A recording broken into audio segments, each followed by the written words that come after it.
Très bien, on va regarder maintenant comment est-ce qu'on peut avoir une interaction avec l'utilisateur qui pourra manipuler la balle en utilisant différentes touches du clavier.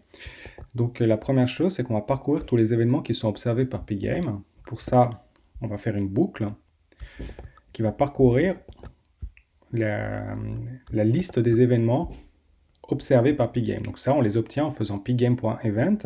Donc ce sont tous les événements.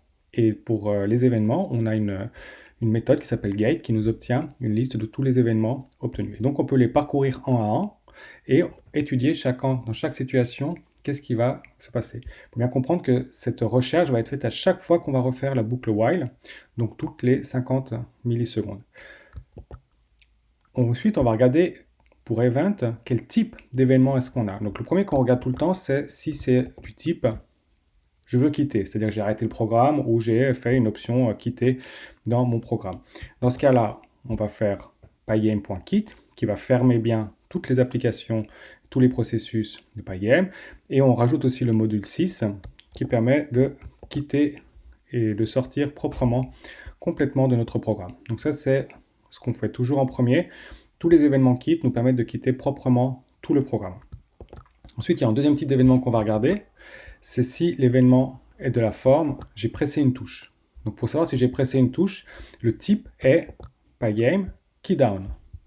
Ça veut dire qu'on a observé une touche qui est pressée. Si une touche qui est pressée, on va aller regarder maintenant quelle touche a été pressée et ce qu'on va faire dans chacun des cas. Donc par exemple, si la touche pressée, donc si l'événement, c'est toujours l'événement qui a été observé, si la méthode de l'événement, donc la key qui a été observée, est la touche pgame k-up. Donc k-up, c'est la touche en haut.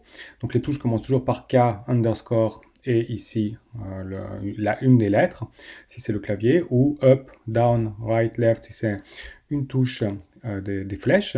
Donc ici, si l'événement, la touche de l'événement est la touche en haut, on va par exemple dire que la balle Y, sa coordonnée, va diminuer de 1. En effet, elle va monter de 1 pixel. Si par contre la touche de l'événement est la touche en bas, la flèche en bas, alors dans ce cas-là, on va augmenter Y de 1. Parce qu'on aimerait qu'on descende, je vous rappelle que les Y vont de 0 jusqu'à 300 de haut en bas. On fait pareil si la touche est la flèche gauche. Dans ce cas-là, c'est la coordonnée X qui change. Et on enlève 1 à la coordonnée X. Et puis enfin, si notre touche est la touche droite, alors on va rajouter plus 1 aux coordonnées de X. Ensuite, on aura bien sûr le reste. On va blitter le background, qui est donc le fond d'écran. On va rajouter la balle, donc ça va permettre d'effacer l'ancienne balle. On va rajouter la balle en coordonnées balle X, balle Y, donc qui sont les nouvelles coordonnées qu'on aura trouvées ici si on avait touché une des touches. Et puis on va faire une mise à jour. Donc on va déjà regarder ce que ça donne quand on fait ce programme. Donc notre balle ne bouge plus, mais si je touche la flèche à droite, elle bouge d'un pixel à chaque fois que je la touche. Puis si je touche la flèche à gauche, elle recule un pixel. Ça c'est si je descends, et ça si je monte. Par contre, si je maintiens appuyé la touche à droite, elle ne va pas bouger plus. Ça, on verra dans la prochaine vidéo comment faire pour que ça se maintienne. Là, pour l'instant, c'est discret. À chaque fois que j'appuie, ça va bouger d'une touche. On va observer maintenant un autre type d'événement. Cet événement-là, c'est si l'événement est un déplacement de la souris. Donc pour ça, le type de l'événement sera pygame mouse motion, donc un mouvement de la souris. Donc ici, on avait une touche pressée. Ici, on a un mouvement de la souris. Ce que je vais faire, c'est que je vais récupérer les coordonnées de la souris en faisant une variable qui s'appelle position souris. Et je vais l'appeler event.pose. Ça, c'est la position de l'événement. Donc ça, c'est parce que je sais que je suis dans un événement de mouvement de souris. Donc je peux prendre voilà, position.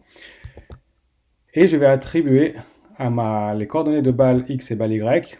Alors, j'ai plus réutilisé la variable parce que ici, ce n'était pas nécessaire. Je peux en avoir besoin dans d'autres situations. Mais je vais prendre donc l'événement, la position. Donc là, ici, j'ai deux coordonnées. La coordonnée X et la coordonnée Y de la souris. Je vais prendre la position 0 dans mes deux coordonnées. Donc, c'est la position X. Et la position Y. Donc, balle X et balle Y vont valoir maintenant la position de la souris. Donc, c'est-à-dire qu'ici, maintenant, ma souris ma balle, va avoir les mêmes coordonnées que la position de la souris, et donc elle va se déplacer à l'endroit où j'ai la souris. Donc on va voir si cela fonctionne.